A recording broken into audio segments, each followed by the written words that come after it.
Mister ladies viewers அனைவருக்கும் வணக்கம். நான் டாக்டர் நித்யா, சித்தா பிசிஷியன். உடல் சோர்வு வயது ஆக ஆக நமக்கு என்னன்னா உடலோட உறுப்புகளுக்கும் வயதாகுது இல்லையா? அதாவது குறிப்பிட்ட வயதிற்கு அப்புறம் நம்ம உடல்ல நிறைய மாற்றங்கள் தெரியுது. 30 வயதிற்கு மேலேயே நமக்கு முதுமையை நோக்கி நம்ம பயணிக்க ஆரம்பிச்சிடும். கொஞ்சம் கொஞ்சமாக நரைமுடி வர்றது, கண்கள்ல பார்வை மாற்றங்கள், குறைபாடு ஏற்படுறது, தோள்கள்ல சுருக்கம் ஏற்படுறது, இது எல்லாமே பார்க்கிறோம். இதே மாதிரிதான் நம்ம இன்விசிபிளா நம்ம உடலோட உள்ளுறுப்புகளையும் மாற்றங்கள் ஏற்படதான் செய்யுது இல்லையா? அதாவது நமக்கு நுரையீரல்ல ஏஜ் ரிலேட்டடா வரக்கூடிய ப்ராப்ளம் அப்படின்னு சொல்றோம். லிவர்ல ஏற்படக்கூடிய ப்ராப்ளம். ஸோ வயதாயிடுச்சு அதனால இது இருக்கலாம். வயசாச்சுல அதான் கிட்னி சுருக்கம் ஏற்பட்டுடுச்சு, இந்த வயசுக்கு இதுதான் வரதானே செய்யும். பிபி அதிகமா இருக்கா? ஸோ அந்த மாதிரி நோய் நிலைகளுக்கு ஏற்பவும் வயதிற்கு ஏற்பவும் நம்ம உடல்ல பல மாற்றங்கள் ஏற்படுது. அந்த மாதிரி அதனுடைய வயது முதிர்வை தடுப்பதற்கான சில வழிமுறைகள் இருக்கு. இயற்கை வயதாகிறது அப்படின்றது இயற்கை தான். அதை தடுத்து கொஞ்சம் ஆரோக்கியமாகவும் இளமையாகவும் வாழ்வதற்கான வழிமுறைகள் இருக்கு. அது எல்லாமே நம்ம அதை தேடிதான் ஓடிக்கிட்டு இருக்கிறோம். ஸோ நம்ம இளமையா இருக்கிறதுக்கு என்னென்ன பண்ணலாம்? சரி, ஓகே, இந்த மாதிரி அழகு குறிப்புகள் எல்லாம் ஃபாலோ பண்றது, பார்லருக்கு போய் நம்ம இந்த மாதிரி நம்மளை அழகா வச்சுக்கிறது, ஹெல்த்தியா இருக்கிறதுக்கு இந்த ட்ரிங்க்ஸ் எல்லாம் நான் சாப்பிட்றேன், இந்த பழச்சாறுகள் எடுக்கிறது. ஸோ நம்ம மெனக்கெட்டு செய்யறோம், நிறைய விஷயங்கள் செய்யறோம், அது தவறு கிடையாது. ஆரோக்கியமாக இருக்கவும் இளமையாக இருக்கவும் நம்ம எல்லாருக்குமே ஆசைப்படுவோம். அந்த மாதிரி இருக்கும்போது சில மூலிகைகள் என்ன பண்ணுதுன்னா நம்ம உடலோட அதாவது ஏஜிங் ப்ராசஸ் தள்ளி போடுது. ஆன்டி ஏஜிங் ப்ராப்பர்ட்டி அப்படின்ற ஒரு ஆக்ஷன் நிறைய மூலிகைகளுக்கு இருக்கு. ஸோ அந்த மாதிரி இருக்கும்போது இதை மருந்தாக நம்ம சாப்பிடலாம் அப்படின்னா சித்த மருத்துவத்தில் பிற மூலிகைகளோட கலவைகளை சேர்த்து நம்ம மருந்தா எடுக்கும்போது ஒரு இளமை தோற்றம், ஆரோக்கியத்தோடு ஒரு இளமை அப்படின்றது நமக்கு சாத்தியமான ஒரு விஷயம். பொதுவாக நம்ம உடலும் சரி, தோலும் சரி, உள் உறுப்புகளும் ஆரோக்கியமாக இருக்கணும் அப்படின்னா நிறைய முறைகள், பயிற்சி முறைகள் இருக்கு.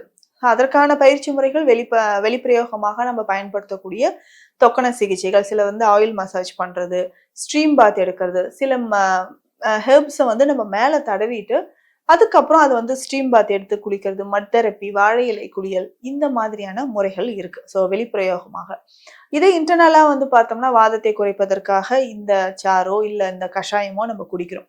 பித்தத்தை சமநிலைப்படுத்தவும், கபத்தை சமநிலைப்படுத்தவும், இல்ல தோலுக்கு இது நல்லது, லிவருக்கு இந்த டீடாக்ஸ் பண்றதுக்கு இந்த மெடிசனை நம்ம எடுக்கிறோம் அப்படின்ற மாதிரி இருக்கு.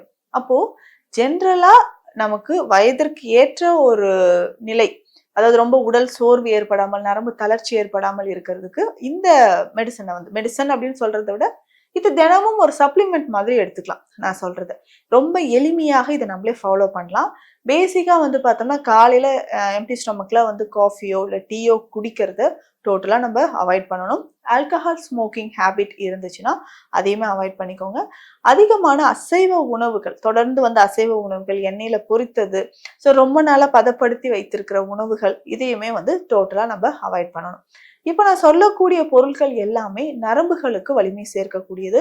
உடல் உள்ளுறுப்புகள்ல இருக்கக்கூடிய ஒவ்வொரு செல்களுமே புதுப்பிக்கணும் அப்படின்னா இந்த மருந்தை நம்ம ஃபாலோ பண்ணிக்கலாம். இது பேசிக்கா என்னென்ன மூலிகைகள் பயன்படுது அப்படின்னு பார்த்தோம்னா முருங்கைப்பூ. முருங்கைப்பூ அப்படின்னு சொன்ன உடனே நம்ம எல்லாருக்குமே தெரியும், ஐயோ நரம்புகளை வலிமைப்படுத்தும், கண்கள்ல இருக்கக்கூடிய எரிச்சலை குறைக்கும், கண் பார்வை திறனை மேம்படுத்தும், உடல் உஷ்ணம் அப்படின்னு சொல்லக்கூடிய பித்தம் சம்பந்தப்பட்ட நோய்களை முருங்கைப்பூ விரட்டி அடிக்கும் சொல்லலாம். ஸோ முருங்கைப்பூ ஒரு முக்கியமான ஒரு ஹெர்பா, ஒரு மூலிகையா இதை நம்ம எடுத்துக்கிறோம். அதுக்கு அடுத்தது பார்த்தோம்னா செம்பருத்தி பூவும் நம்ம இதுக்கு எடுத்துக்கிறோம். ஸோ இது ரெண்டுமே நம்ம பவுடர் பண்ணிக்கணும். செம்பருத்தி நமக்கே தெரியும், ரத்தத்தை சுத்திப்படுத்தக்கூடிய ஒரு அருமையான ஒரு மலர் அப்படின்னு சொல்றோம். ஸோ இந்த மலர் இதயத்திற்கும் நல்லது. நம்ம டெய்லி செம்பருத்தி டீ போட்டு குடிக்கிறதும் நல்லது. ஸோ இதை நம்ம ஃபாலோ பண்ணிக்கிறோம். அதுக்கப்புறம் பார்த்தோம்னா சுக்கு பல விதமான நோய்களை குணமாக்கும். நம்ம நரம்பு சம்பந்தப்பட்ட பிரச்சனைகளை நிரந்தரமாக குணமாக்குவதற்கு சுக்கு ஒரு மிக சிறந்த மூலிகை அப்படின்னு சொல்லலாம். அதுக்கப்புறம் பார்த்தோம்னா தேராத உடலையும் தேற்றும் தேற்றான் கொட்டையும் அடுத்து ஒரு முக்கியமான மூலிகையா இதில் நம்ம சேர்க்கிறோம். பொதுவா நம்ம கிளினிக்ல பண்ணக்கூடிய மருந்துகள்ல இந்த தேற்றான் கொட்டைய ஜென்ரலா என்ன பண்ணோம், பால்ல நல்லா வேக வைக்கிறோம். ஸோ பால்ல வேக வைத்து எடுத்து உலர்த்தி பொடி பண்ணி அதை தான் நம்ம மருந்துகள்ல சேர்க்கிறோம். அப்ப அதோட வீரியம் ரொம்ப அதிகமா இருக்கும். இந்த மாதிரி தேர்ந்தெடுத்து எடுக்கக்கூடிய தேட்டான்கொட்டை ஒரு முக்கிய ஒரு மூலிகையாக இதுல சேருது. அதுக்கப்புறம் பார்த்தோம்னா முருங்கை பிசின்.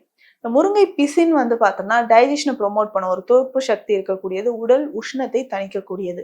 அதுக்கப்புறம் ஆவாரம் பிசின். ஸோ ஆவாரம் பூ அப்படின்னு சொல்லும்போது ஆவாரம் செடியோட அந்த நம்ம பஞ்சகல்பம் அப்படின்னு சொல்லக்கூடிய ஒரு மருந்துல எல்லாம் வந்து பார்த்தோம்னா 5 வகையான பாகங்களுமே ஆவாரம் செடியில இருந்து நம்ம எடுத்து பயன்படுத்துறோம்.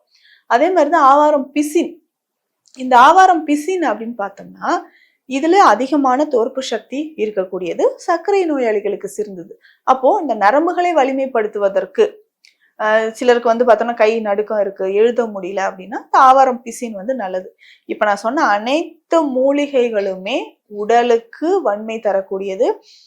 இது யாரெல்லாம் இன்னும் ஸ்பெஷலா எடுக்கலாம் அப்படின்னு பார்த்தோம்னா உடல் எடை, வயதிற்கேற்ற உடல் எடை இல்லை அப்படின்னு சொல்றவங்களுக்கு இதை பயன்படுத்தலாம். ஸோ இத்தனை மூலிகைகளும் சம அளவு எடுத்து நல்லா பவுடர் பண்ணி வஸ்திரகாயம் அப்படின்னா ஒரு சுத்தமான காட்டன் துணியில இது மேல வச்சு நம்ம லைட்டா இப்படி தேய்ச்சிட்டே இருந்தோம்னா கீழே விழ ஆரம்பிக்கும். அதை நம்ம ஏதாவது உணவுப் பொருள் மாவு பொருளுக்கெல்லாம் ஜலிப்போம் இல்லைங்களா, அந்த மாதிரி வஸ்திரகாயம் செய்து எடுத்து வச்சுக்கணும். இதை தினமும் ஒரு 1/2 ஸ்பூன் அளவுக்கு 2 வேளை வெந்நீர்ல நெய்ல சாப்பிட்டோம்னா குழந்தைகளுக்கெல்லாம் ரொம்ப சிறந்தது. உஷ்ணத்தை வந்து கண்டிப்பா இது குறைச்சிடும். ஸோ நெய்யோடு சேர்த்து சாப்பிடும்போது அதிகமான நமக்கு பலன் கிடைக்குதுன்னு சொல்லலாம். உடல் எடை அதிகரிக்கவும், கை கால் நடுக்கம் இருக்கு, இல்ல வயதிற்கு ஏற்ற மாதிரி சிலருக்கு வந்து கொஞ்சம் வயதாயிடுச்சுன்னாவே அட்ரோஃபி, பிரெயின் செல்ஸ் எல்லாம் சுருங்கி ஞாபக மறதி மாதிரியான நோய்கள், அல்சைமர் டிசீஸ் வருது, டிமென்ஷியா மாதிரியான பிரச்சனைகள், அதுக்கப்புறம் டோபமைன் செக்ரேஷன் வந்து குறையறதுனால ஏற்படக்கூடிய பார்க்கின்சன் டிசீஸ், இந்த மாதிரி பிரச்சனைகளுக்கும் இந்த சூர்ணத்தை தாராளமா நம்ம பயன்படுத்திக்கலாம்.